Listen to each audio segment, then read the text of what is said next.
आज की वीडियो में हम लोग यूडाइस प्लस प्रपत्र 2019-20 का किस प्रकार भरेंगे उससे संबंधित जानकारी प्राप्त करेंगे।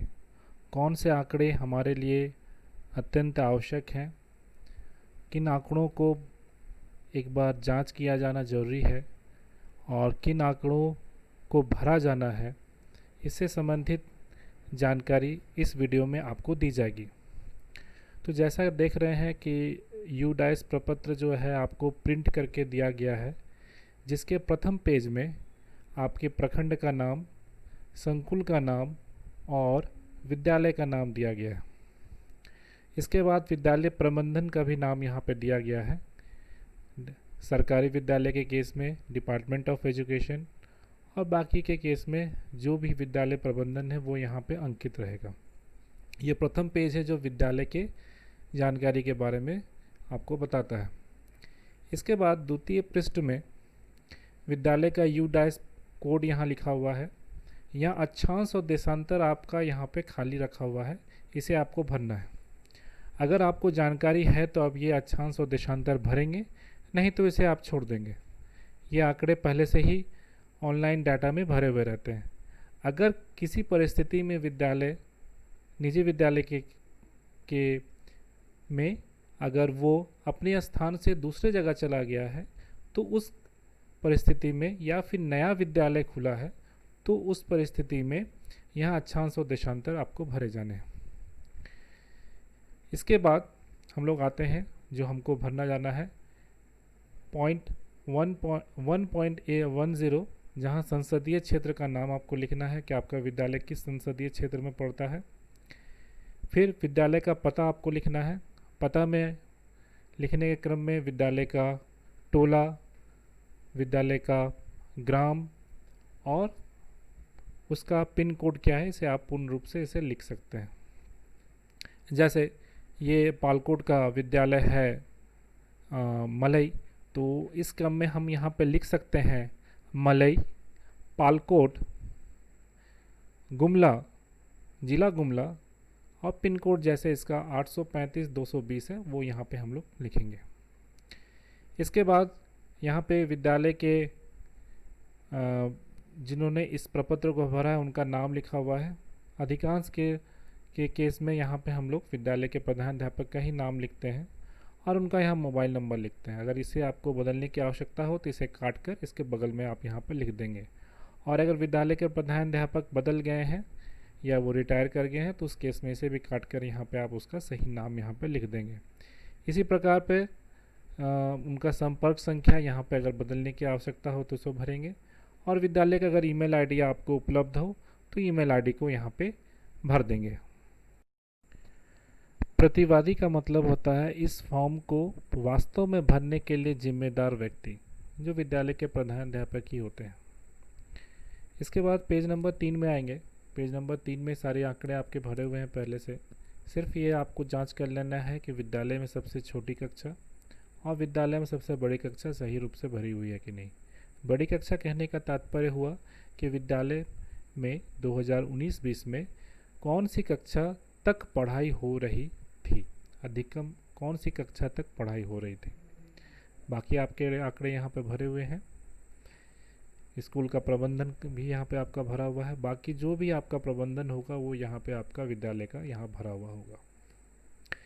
इसके बाद आपको 1.19 में आपको यहाँ पे विद्यालय का सभी कक्षाओं का अनुभाग मतलब सेक्शन भरा जाना है। कितने सेक्शन में विद्यालय संचालित है। अधिकांश सरकारी और सरकारी सहायता प्राप्त विद्यालयों में एक ही सेक्शन होता है, लेकिन अगर आपके विद्यालय में कक्षा 1, 2, 3 बाकी जो भी हो उस कक्षा में एक से ज़्यादा सेक्शन हो तो यहाँ पे आप सेक्शन की संख्या लिखेंगे। अगर संख्या में यहाँ पे 1 या 2 का प्रयोग किया जाना है। अगर एक सेक्शन है तो यहाँ पे सभी जगह आपको 1 लिखा जाना है। एक से अधिक सेक्शन हो तो आपको यहाँ पे क्या लिखना है, 2 लिखना है। ठीक है, जो भी सेक्शन हो, 2 से ज़्यादा हो तो 3, मतलब जितने सेक्शन है आपको उसको यहाँ पे लिखना है। स्कूल की स्थापना का वर्ष यहाँ पे अंकित है। अब आते हैं प्रश्न 1.21 स्कूल को मान्यता मिलने का वर्ष। तो स्कूल को मान्यता, जैसे ये एक माध्यमिक विद्यालय है तो इसको 2011 में आपको इसे मान्यता मिली। विद्यालय कब उत्क्रमित हुआ? प्राथमिक प्राइमरी से अपर प्राइमरी 1980 में, अपर प्राइमरी से सेकेंडरी 2011 में। क्या एक CWSN विद्यालय है? नो। ये सब आंकड़े आपके भरे हुए हैं, एक सिलसिलेवार तरह से आपको इसे देख लेना है। क्या ये आवासीय स्कूल है? तो आवासीय स्कूल कस्तूरबा या बाकी जो भी है उसके यहाँ पे आपको लिखना है यहाँ पे। तो अगर आवासीय विद्यालय नहीं है तो यहाँ नो लिखेंगे, और अगर आवासीय विद्यालय है तो 1 लिखना है। और फिर किस तरह का विद्यालय है? कस्तूरबा के केस में 6, मॉडल स्कूल के केस में 7, एकलव्य मॉडल रेसिडेंशियल स्कूल के केस में 8। ये कोड यहाँ पे आपके भरे हुए हैं, इसे आपको यहाँ पे अंकित करना है अगर आप यहाँ पे यस लिखते हैं तो। इसके बाद बोर्डिंग विद्यालय अगर है कस्तूरबा के केस में, या जो भी आवश्यक सुविधाएं हैं, तो बालिकाओं की संख्या, बालकों की संख्या आपको यहाँ पे भरी जानी है उच्च प्राथमिक में और माध्यमिक की। पहले प्राथमिक, फिर उच्च प्राथमिक एंड उसके बाद माध्यमिक में बालक और बालिकाओं की संख्या यहाँ भरनी है। इसके बाद 1.26 में है, क्या ये एक अल्पसंख्यक समुदाय का संचालित विद्यालय है, हाँ या ना, यह आपको देखना है। और अगर है हाँ तो उस केस में ये किस समुदाय के द्वारा चलाया जा रहा है, इसका कोड यहाँ पे आपको दिया हुआ, उस कोड को यहाँ भरा जाना है। विद्यालय में पढ़ाने का माध्यम क्या है? वो हिंदी है, अधिकांश केस में हमारा हिंदी में है। अन्य विद्यालय मॉडल स्कूल या प्राइवेट स्कूल जहाँ पे इंग्लिश माध्यम से पढ़ाया जाता है, वो इंग्लिश माध्यम, इंग्लिश के लिए जो कोड है 19 उसको भरेंगे। अगर उर्दू से पढ़ाई होती है तो उर्दू के लिए कोड 18 भरा जाना है। हमारा यहाँ 3 ही कोड है प्रयुक्त होगा, कोड 4, उर्दू के लिए 18, अंग्रेजी के लिए 19। विषय के रूप में कौन सी भाषाएं पढ़ाई जाती हैं? तो भाषा में हिंदी। अगर अन्य कोई भाषाएं अगर पढ़ाई जाती हैं तो उन भाषाओं को यहाँ पे आपको कोड यहाँ पे आपका दिया हुआ है, उस कोड को प्रयोग करके यहाँ पे भरा जाना है। हिंदी के केस में 4, और जो भाषाएं यहाँ पे प्रयुक्त होती हैं उर्दू केस में 18, अंग्रेजी के केस में 19। बाकी अगर जनजातीय भाषाएं हैं तो ये आपको यहाँ भरा जाना है। क्या स्कूल उच्च प्राथमिक स्तर पर कोई पूर्व प्री वोकेशनल पाठ्यक्रम चलाता है, हाँ या ना, नो भरना है।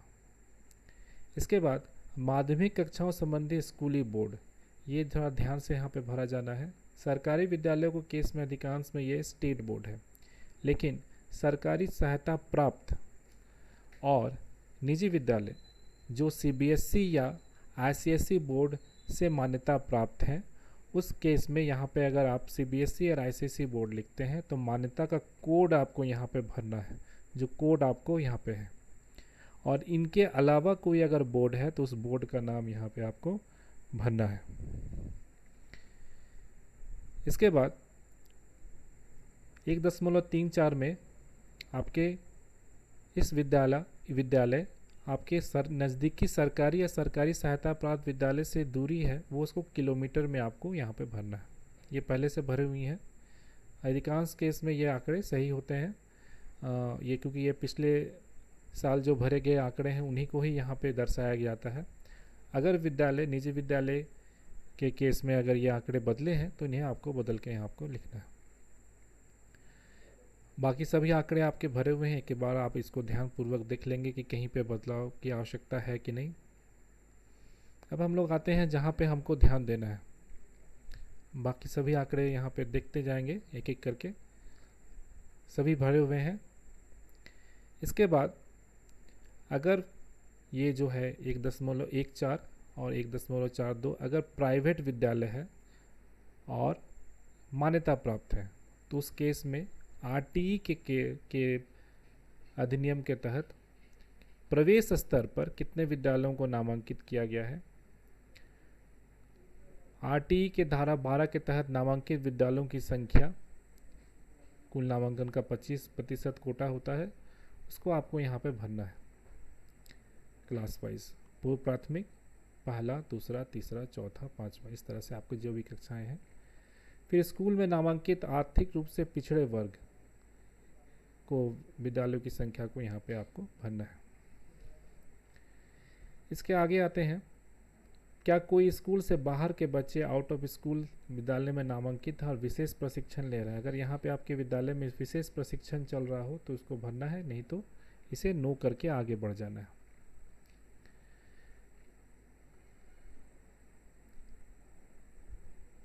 इसे ध्यान देना है। शैक्षणिक सत्र शुरुआत कब होती है? अप्रैल में।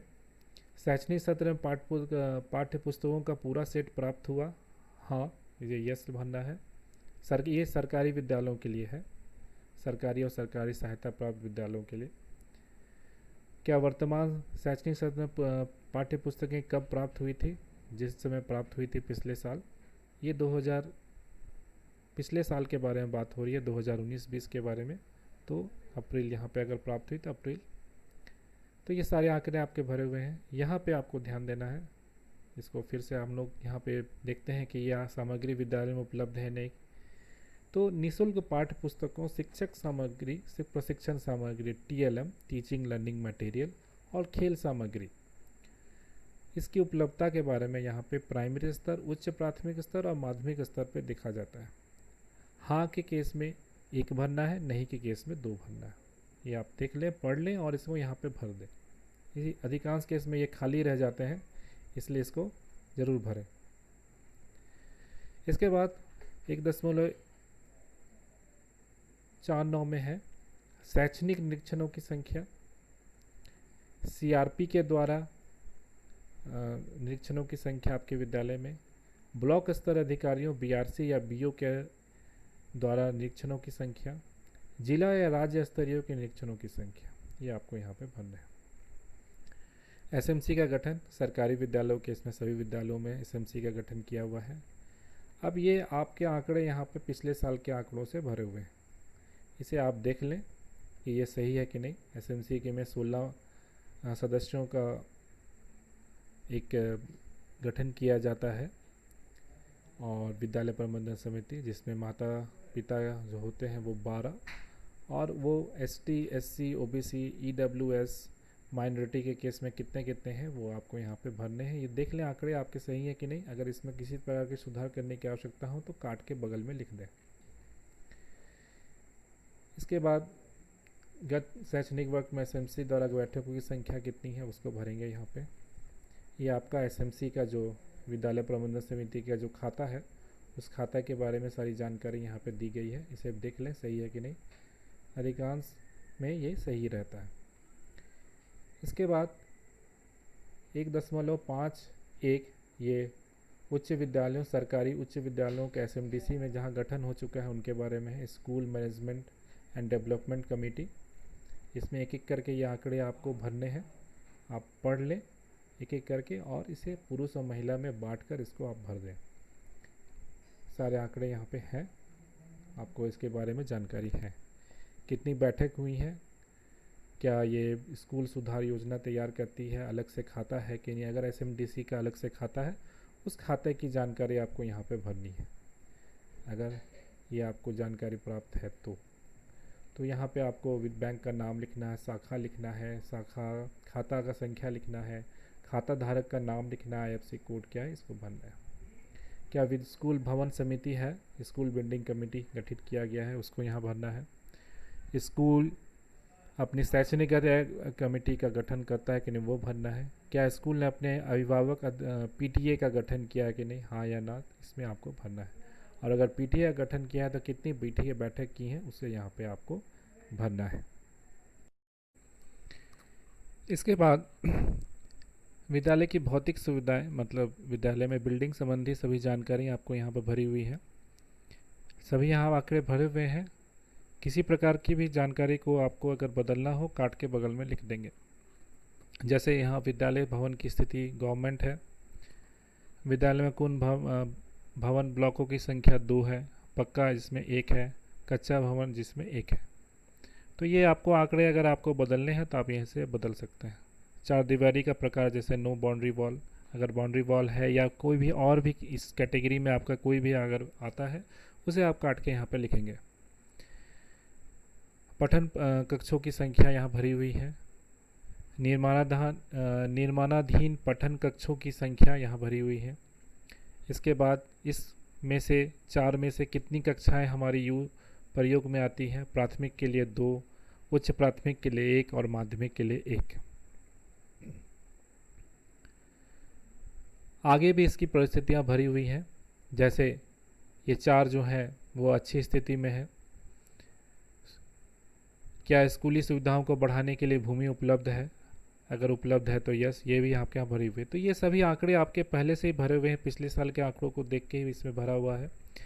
इसमें आपको अगर सुधार की आवश्यकता करनी है तो सुधार कर लेंगे। शौचालय की संख्या, यहाँ पे संख्या भी आपको यहाँ सभी भरी हुई हैं, कितने बालक और बालिका के यूनिट हैं और कितने इसमें क्रियाशील हैं, सारे यहाँ भरे हुए हैं। इसके बाद हमारे सीधे हम लोग आ जाएंगे नीचे, सब देख लेंगे, सब एक एक करके एक बार हम लोग सिलसिलेवार तरीके से जांच कर लेंगे कि किसी में हमको सुधार करना है कि नहीं। पुस्तकालय भी हमारा यहाँ सारा, पढ़ने का स्थान, रीडिंग कॉर्नर, सारा बुक बैंक, सारा यहाँ भरा हुआ है। इसके बाद सब देख लें हम लोग यहाँ पे, रसोई घर, पठन कक्ष, शौचालय, विद्यालय के विद्यार्थियों की संख्या जिनके लिए फर्नीचर उपलब्ध है, इसको ज़रा एक बार जांच कर लें। कितने बच्चों के लिए आपके फर्नीचर की व्यवस्था है विद्यालय में उपलब्ध है, उसको यहाँ पर देख लें। ये 2019-20 के आंकड़े हैं, ध्यान रखेंगे। इसके बाद ये भौतिक सुविधाएं एवं उपकरण है, एक एक करके पढ़ के देख लें। यहाँ पे आपके द्वारा ही इसे भरा गया था पिछले साल। जो भी यहाँ पे आंकड़े हैं जिसको सुधार करना हो, काट के आप लोग लिख देंगे। हाँ के क्रम में 1 और नहीं के क्रम में 2 भरा जाना है। इसके बाद विद्यालय में क्या निम्नलिखित उपकरण उपलब्ध है? विज्ञान किट, गणित किट अधिकांश विद्यालयों को पिछले बार सभी को मिला है, और अगर ऑडियो विजुअल किट भी आपके विद्यालयों में क्रय किया गया है तो उसको भी यस लिख सकते हैं। बायोमेट्रिक्स उपकरण सभी विद्यालयों में प्राप्त है। जिन विद्यालयों ने स्वयं से खरीदा है वो भी यहाँ पे यस लिखेंगे। इसके बाद ये कंप्यूटर लर्निंग से संबंधित है। अगर विद्यालय में कंप्यूटर लैब है जो CAL कैल के तहत आते हैं, अगर हाँ तो हाँ लिखेंगे, नो है तो नहीं लिखेंगे। अगर हाँ लिखते हैं तो लैब से संबंधित सारी जानकारी, कैल कार्यक्रम, ICT लैब क्रियाशील है तो इसके संबंधित सभी जानकारी यहाँ पे भरनी है। ICT के तहत प्रशिक्षण का प्रकार, सारे यहाँ भरने हैं। इसके बाद विद्यालय में क्या निम्नलिखित वस्तुएं उपलब्ध हैं, ये एक एक करके आप लोग देखेंगे और देखेंगे कि अगर किसी भी में आप लोग यस लिखते हैं तो कितने यूनिट उपलब्ध हैं उसको भी यहाँ पे, और कितने क्रियाशील हैं उसको भी भरते हैं। अगर नो भरते हैं तो ये आपको आंकड़े नहीं भरने हैं। तो ये आप लोग देख लें अच्छी तरह से। इसके बाद 1 से 12 के लिए ई सामग्री या डिजिटल संसाधन उपलब्ध है कि नहीं, ये सारे आंकड़े आपके पेज नंबर 12 तक में आपके यहाँ पे ख़त्म हो जाएंगे। इसके बाद आते हैं हम लोग शैक्षणिक और गैर शैक्षणिक कर्मचारी के बारे में। अगर उच्च विद्यालय या फिर अन्य कोई विद्यालय है तो उसमें अगर लेखापाल, प्रयोग सहायक, LDC, लोअर डिवीज़न क्लर्क, रात्रि चौकीदार, ये सब अगर पद है तो उसको आप लोग लिखेंगे। इसके बाद विद्यालय में कार्यरत शिक्षकों की संख्या, कितने नियमित शिक्षक हैं सरकारी शिक्षक, और कितने कॉन्ट्रैक्ट पारा टीचर या कॉन्ट्रैक्ट में हैं उनको भरेंगे। इनको संख्या को आप लोग यहाँ पे आप लोग को भरना है। इसके बाद कुल शिक्षकों में से कितने शिक्षकों के पास आधार संख्या है, इसको अधिकांश केस में ये हम लोग नहीं भरते हैं। तो देखना है कि अगर कुल शिक्षक हमारे जो है यहाँ पे, उसमें से कितने शिक्षकों के पास आधार संख्या है। 4 अगर हैं तो चारों के पास आधार है कि नहीं, ये हमको यहाँ पे भरा जाना है। ये आंकड़ा कहता है कि यहाँ पे किसी भी शिक्षकों के पास आधार नहीं है, तो ये हम लोग देख लेना है, इसे हमें ध्यानपूर्वक भरना है, ये गलती हमारी से ना हो।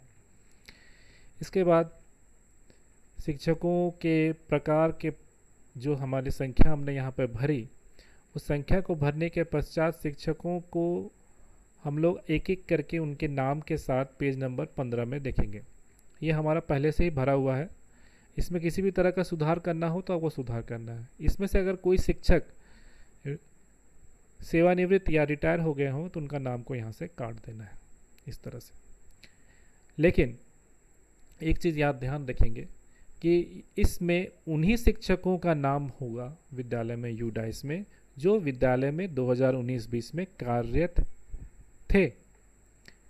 ठीक है, मतलब कार्यरत थे का मतलब अगर कोई शिक्षक किसी अन्य विद्यालय से इस विद्यालय में प्रतिनियोजित था तो भी उनका आंकड़ा यहीं से भराएगा। मूल विद्यालय से उनका आंकड़ा यहाँ नहीं, मूल विद्यालय में उनका आंकड़ा नहीं भराएगा। ठीक है, यहाँ पे ही उनका आंकड़ा भरेगा। अगर कोई शिक्षक इस विद्यालय में प्रतिनियोजित है तो जिस विद्यालय में प्रतिनियोजित है उसी विद्यालय में भरा जाएगा। तो यहाँ पे जैसे ये आंकड़े खाली हैं कि आपने बीआरसी, सीआरसी, डाइट या अन्य कहीं पे प्रशिक्षण प्राप्त किया, कितना प्रशिक्षण प्राप्त किया, उसकी दिनों की संख्या को यहाँ पे आपको भरा जाना है। इसके बाद आपका मोबाइल नंबर यहाँ पे है। मोबाइल नंबर को देख लेंगे कि आपका ये सही है कि नहीं। मोबाइल नंबर अगर बदल गया हो तो मोबाइल नंबर को बदल लेंगे। और एक चीज़ जो हमारा हमेशा होता है गलत, इसको देख लें, हमारा जन्म तिथि, नियुक्ति का प्रकार, सेवा में कार्य करने की तिथि, ये सब सारे आंकड़े को एक बार ज़रूर मिला लें कि सही है कि नहीं। इसके बाद अगर आपका अपना पर्सनल कोई ईमेल आईडी है तो अपना ईमेल आईडी भर लें। जैसे इस विद्यालय में ये शिक्षक रिटायर कर गए हैं इन्होंने, तो इनका नाम को यहाँ से सीधा सीधी काट देना है। और इसके अलावा निजी विद्यालय के केस में अगर कोई शिक्षकों का नाम यहाँ पे जोड़ा जाना है या कोई शिक्षक यहाँ पे प्रतिनियुक्त हुए हैं तो उनका आंकड़ा को फिर से यहाँ सीधे सीधी भर देना है। और इसके लिए जो भी कोड की आवश्यकता होगी, ये कोड हमारा पेज नंबर 14 में दिया हुआ है। इस कोड का प्रयोग हमको करना है। कोड हम लिखेंगे और नए शिक्षकों का नाम को यहाँ पे जोड़ देंगे। अगर एक से ज़्यादा और पेजों की आवश्यकता हो तो फोटोकॉपी करके यहाँ पे हम लोग ऐड कर लेंगे। ये पेज नंबर 17 तक हमारा आंकड़ा कंप्लीट हो जाएगा। अब आगे आते हैं। पूर्व प्राथमिक कक्षा में कुल नामांकन, प्री प्राइमरी मतलब केजी कक्षा में कितने नामांकन हैं, इसमें से एलकेजी और यूकेजी है। ये हमारे संख्या को यहाँ पे जोड़ के लिख देना है, बालक और बालिका। ये एलकेजी यूकेजी हमारे सरकारी विद्यालयों और सरकारी सहायता प्राप्त विद्यालयों में तो नहीं है, लेकिन अगर निजी विद्यालय जहाँ पे एलकेजी और यूकेजी की व्यवस्था है तो भरेंगे। बाकी लोग यहाँ पे हम लोग यहाँ पे भर के जो भी केजी के बालक बालिका हैं उसको यहाँ भर देंगे। फिर न्यू एडमिशन 2019-20 में, 2019-20 याद रखना है, 2019-20 में न्यू एडमिशन जो हुआ था हमारा कक्षा में, प्रथम कक्षा में, उसकी संख्या को यहाँ पे भरना है। और ये क्या इसी विद्यालय से आए थे, केजी कक्षा से आए थे, या दूसरे विद्यालय से आए थे, या आंगनबाड़ी से आए थे, उसको यहाँ पे भरना है। इसमें से कितने बच्चे, ये हमारे खाली रह जाता है, इसको ज़रा ध्यान से देखेंगे। इसके बाद अगला है हमारा सामाजिक श्रेणी, मतलब कास्ट के अनुसार, जनरल, एसटी, एससी, ओबीसी के अनुसार कितने छात्र हमारे विद्यालय में नामांकित थे 2019-20 में, वो हमको लिखना है। पूर्व प्राथमिक मतलब केजी कक्षा 1, 2, 3, 4, 5, 6, इस तरह से। अगर 12वीं तक है तो 12वीं तक भरी जा रही है। इसमें ध्यान देना है कि जो निजी विद्यालय है, निजी विद्यालय अपने कक्षा 1 से पहले जो होता है केजी कक्षा, तो उनके यहाँ तो एलकेजी और यूकेजी 2 होती है, तो वो यहाँ पे सिर्फ यूकेजी की संख्या को भरेंगे, एलकेजी को नहीं भरेंगे। अब ये जो हमने संख्या भरी, इसका यहाँ पे जोड़ होगा, कुल को यहाँ करेंगे, और इस कुल में से कितने बच्चे या बच्चियाँ मुस्लिम, ईसाई, सिख, बौद्ध, पारसी, जैन या अन्य समुदाय में है, उसको यहाँ पे आपको अलग अलग लिखना है। अब ये कुल नामांकन जो हमारे पास है, ये कक्षावार, इसमें से कितने जो हैं वो के पास आधार है उसको आपको इसमें भरना है, और कितने बीपीएल हैं उसको भरना है। ये कॉलम हमारा अधिकांश केस में खाली रह जाता है, इसे ध्यानपूर्वक भरेंगे। इसके बाद कुल नामांकन में से कितने ट्रांसजेंडर मतलब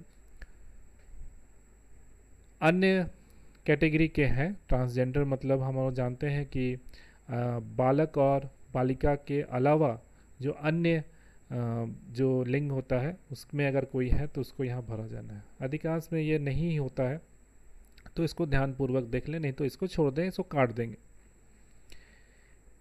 अगले आते हैं, जो हमने छात्र संख्या यहाँ पे भरी, कुल छात्र संख्या, ध्यान दें कुल छात्र संख्या को एक बार यहाँ पे देख लें। कुल छात्र संख्या जो हम भरी उसे आयु अनुरूप यहाँ पे हमको भरना है। ये संख्या हमारी मैच नहीं करती है तो ज़रा इनको मैच जरूर करा लें कि कक्षा 1 में कितने बच्चे हैं, कक्षा 2 में कितने हैं, कक्षा 3 में कितने हैं। यहाँ देखिए कक्षा 1 से हैं तो केजी को यहाँ पे ना भर दें।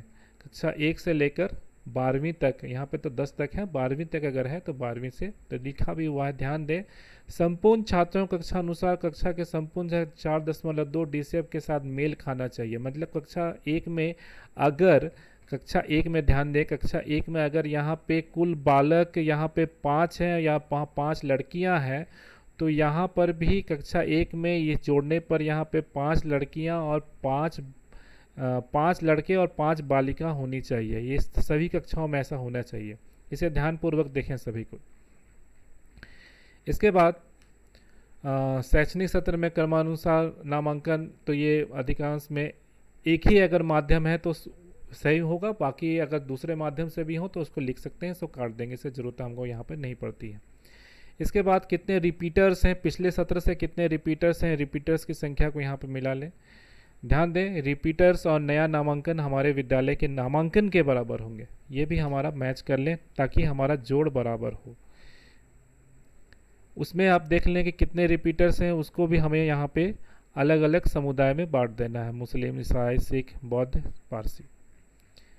आगे आते हैं, हमारे विद्यालय में कितने CWSN विशेष आवश्यकता वाले दिव्यांग बच्चे हैं। सारे दिव्यांग बच्चों का यहाँ पे कैटेगरी यहाँ पे दिया हुआ है। जो भी कैटेगरी में वो आते हैं उसको आपको यहाँ पे अंकित कर देना है। जैसे अगर लोको मोटर आवश्यकता के कक्षा 2 में एक लड़का है तो यहाँ पे 1 लगा देंगे। ठीक है, इस तरह से आपको यहाँ पे भरना है। ये दिव्यांग बच्चों के लिए काफ़ी इम्पॉर्टेंट हमारा ये कॉलम है, जो हमारा अधिकांश खाली रह जाता है, जिससे जो दिव्यांग बच्चों की संख्या है वो पता नहीं चल पाती है। इसके बाद आगे आते हैं, बच्चों को प्रोत्साहन के लिए दी जाने वाली सरकारी और सरकारी सहायता प्राप्त विद्यालय केवल इसे भरेंगे, बाकी विद्यालय जिन्हें नहीं प्राप्त होती वो नहीं भरेंगे। कितनी निःशुल्क पाठ्य पुस्तक उन्हें मिली पिछले वित्तीय वर्ष में। पोशाक, परिवहन सुविधा, अनुरक्षक, एस्कॉर्ट फैसिलिटी, दिव्यांग बच्चों को जो एस्कॉर्ट फैसिलिटी मिलती है वो, साइकिल, ये आपको संख्या यहाँ पे आपको भरना है। और मिलने के बाद कितने उसमें से मुस्लिम अल्पसंख्यक, कितने अन्य अल्पसंख्यक समूह हैं, इसको भी आप यहाँ भरेंगे। ये कक्षा 1 से 5 के लिए हो गया। उसी तरह से कक्षा 6 से 8 के लिए भी यहाँ पे हमको भरा जाना है। इसके बाद आगे आते हैं, CWSN को अगर कोई सुविधाएं हमको दी गई, दिव्यांग बच्चे अगर हमारे विद्यालय में हैं और उनको किसी भी तरह की सुविधाएं, ब्रेल लिपि पुस्तक, ब्रेल किट, कम स्टील सवन मशीन, किसी भी तरह की सुविधाएं अगर दी गई हैं तो उसे आपको यहाँ पे भरना है। कौन सी कक्षा में है, ये पूर्व प्राथमिक, प्राथमिक, उच्च प्राथमिक में कितने कितने दी गई है, माध्यमिक कितने दी गई है, इनकी संख्या ली है। अगर नहीं दी गई है तो इसे यहाँ पे सीधा सीधी काट देंगे। ब्लैंक कोई पेज ना छोड़ेंगे ताकि पता ना चले कि वहाँ पे कोई जानकारी उपलब्ध है कि नहीं है। ब्लैंक छोड़ने से ये संशय बन जाता है कि वहाँ पे शायद छूट गया हो या फिर वो जानकारी किसी कारणवश वहाँ पे नहीं भरी गई है। जो भी जानकारी आपको लगता है कि वहाँ पे नहीं और अनुपयुक्त है तो वहाँ पे काट देंगे, और काट के आपको यहाँ पे नॉट एप्लीकेबल भी लिख सकते हैं। आगे आते हैं, ये सिर्फ उन विद्यालयों के लिए है वार्षिक परीक्षा से संबंधित। ये कक्षा 5 के लिए है, कक्षा 8 के लिए। कक्षा 5 के लिए वार्षिक परीक्षा फल जो हमारा हुआ था, परीक्षा में कितने बच्चे सम्मिलित हुए, ये पिछले साल के आंकड़े आपसे पूछे जा रहे हैं, इस साल के नहीं, पिछले साल के। मतलब जो परीक्षा हमारी 2019 में मार्च के महीना में हमारी हुई, उसके बारे में यहाँ पूछा गया है कि कितने बच्चे कक्षा 5 में सम्मिलित हुए, कितने बच्चे उत्तीर्ण हुए, और 60% से उत्तीर्ण अंक वाले कितने बच्चे यहाँ पे आए, उनको कैटेगरी में यहाँ पे बांटना है।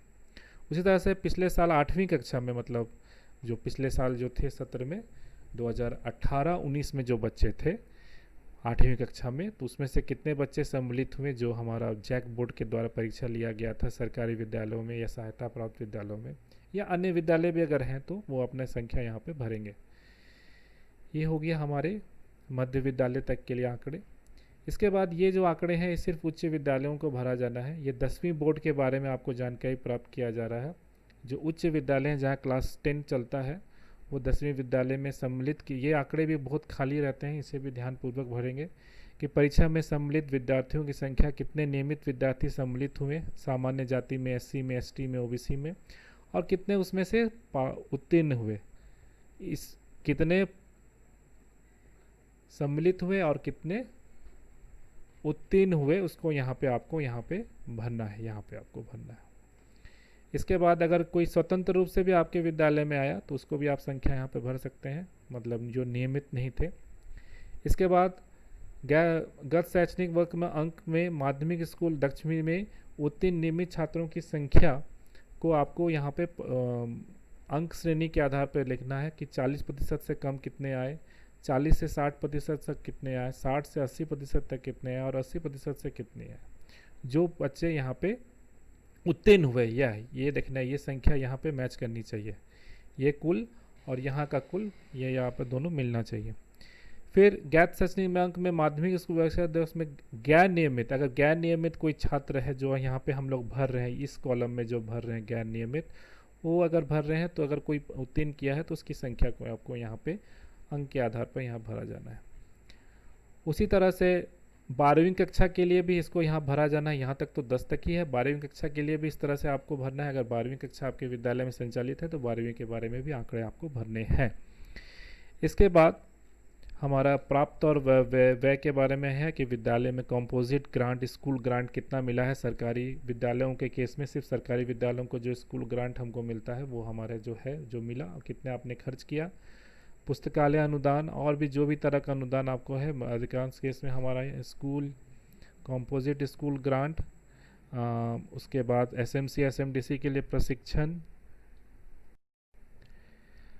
और मेजर रिपेयर के लिए जो भी राशि आपको प्राप्त हुई है, कब कितनी खर्च हुई है, ये आपको यहाँ भरना है। इसके बाद एनजीओ के द्वारा कोई भी आपको वित्तीय सहायता प्राप्त हुई है कि नहीं, अगर हाँ तो 1, नहीं तो 2 भरेंगे, ये आपको यहाँ पे भरनी है यहाँ पे। इसके बाद क्या स्कूल निम्नलिखित में से संपूर्ण सूची पंजिका का रख रखाव करता है। आईसीटी मद, आईसीटी मतलब कंप्यूटर से संबंधित, खेल उपकरण, पुस्तकालय की किताब, अगर हाँ तो एक एक यहाँ पे हमको भरा जाना है। इसके बाद कुछ आपके यहाँ पे इंडेक्स हैं जो पीजीआई इंडेक्स कहते हैं हम लोग, सही सेवल सरकारी और सरकारी सहायता प्राप्त विद्यालयों को भरा जाना है। शिक्षकों की संख्या जिनके द्वारा, जिनका आधार है और जिनकी विशिष्ट आईडी जिनकी इलेक्ट्रॉनिक डाटाबेस में अधिरोपित है। तो जितने भी सरकारी और सरकारी सहायता प्राप्त विद्यालय के शिक्षक हैं उनके सभी के आंकड़े बने हुए हैं आधार में और सभी पंजीकृत हैं ई विद्यावाहिनी के तहत, तो सभी को यहाँ पे हमको उसकी संख्या यहाँ भर देनी है। क्या विद्यालय में विद्यार्थियों की संख्या इलेक्ट्रॉनिक रूप से लेने के लिए कोई उपयुक्त प्रणाली है। आधार के द्वारा कुछ विद्यालयों में कस्तूरबा या अन्य विद्यालयों में लिया जाता है, उनका अटेंडेंस लिया जाता है। अगर नहीं लिया जाता है तो यहाँ पे अधिकांश केस में यहाँ पे 2 भरा जाना है। क्या स्कूल में शिक्षकों की उपस्थिति इलेक्ट्रॉनिक रूप में लेने के लिए कोई उपयुक्त प्रणाली है। सभी विद्यालयों में, सरकारी और सहायता प्राप्त विद्यालयों में हमारा हम जानते हैं कि आधार इनेबल हमारा हम लोग फिंगरप्रिंट स्कैनर से हम लोग उपस्थिति प्रणाली बनाते हैं, तो इसको हम लोग यहाँ पे 1 भरेंगे। क्या स्कूल का मूल्यांकन पूरा किया गया है, इसे भी हम लोग 1 ही भरेंगे क्योंकि ये हमारे पिछले साल के डाटा को पूछा जा रहा है। क्योंकि इसका आधार डेट देखिएगा शुरू में ही आपका लिखा हुआ है 30 सितंबर, मतलब ये पिछले साल के डाटे को आपको पूछ रहा है। भले नामांकन हमारा इस साल का पूछता हो लेकिन ये पिछले साल के, तो पिछले साल मतलब 18-19 में क्या इन्होंने मूल्यांकन पूर्ण कर लिया तो यहाँ पे 1 लिखेंगे। क्या स्कूल के मूल्यांकन आधार पर स्कूल की योजना इम्प्रूवमेंट प्लान बना ली गई है, तो हाँ हम लोग विद्यालय विकास योजना बनाते हैं, 1 लिखेंगे। क्या स्कूल पीएफएमएस के तहत पंजीकृत है, तो सभी विद्यालय सरकारी और सरकारी सहायता प्राप्त पीएफएमएस कोड के तहत ऑनलाइन ट्रांजैक्शन के लिए पंजीकृत है, यहाँ पे 1 भरेंगे। क्या स्कूल में यूथ क्लब है, स्कूल के यूथ क्लब का गठन अगर किया गया है तो यहाँ 1 भरेंगे। इको क्लब का गठन किया गया है तो 1 भरेंगे। क्या सभी शिक्षकों को शिक्षण पहचान पत्र जारी किए गए हैं, पहचान पत्र अगर जारी किए गए हैं तो 1, नहीं तो 2 भरेंगे। इसके बाद फिर कुछ सेफ्टी, स्कूल सेफ्टी से संबंधित कुछ यहाँ पे प्रश्नोत्तरी है, इसे आप पढ़ेंगे और पढ़ के 1 या 2 में इसको उत्तर को आप लोग यहाँ भरेंगे। यह हमारी अंतिम जानकारी है यहाँ पे। इसमें आप लोग पढ़ लें, आप पढ़ने के बाद आपको यहाँ पे 1 या 2 में आपको इसको सीधा सीधी भर देना है। इसके बाद हमारा एक है अंतिम, जो जिसको हम लोग कहते हैं सर्टिफिकेशन।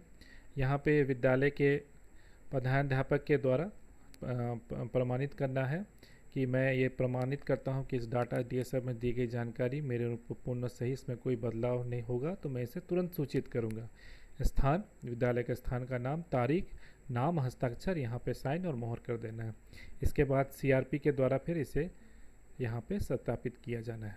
ठीक है, और इस तरह से ये आंकड़े आपके संबंधित प्रखंड कार्यालय में जमा हो जाएंगे।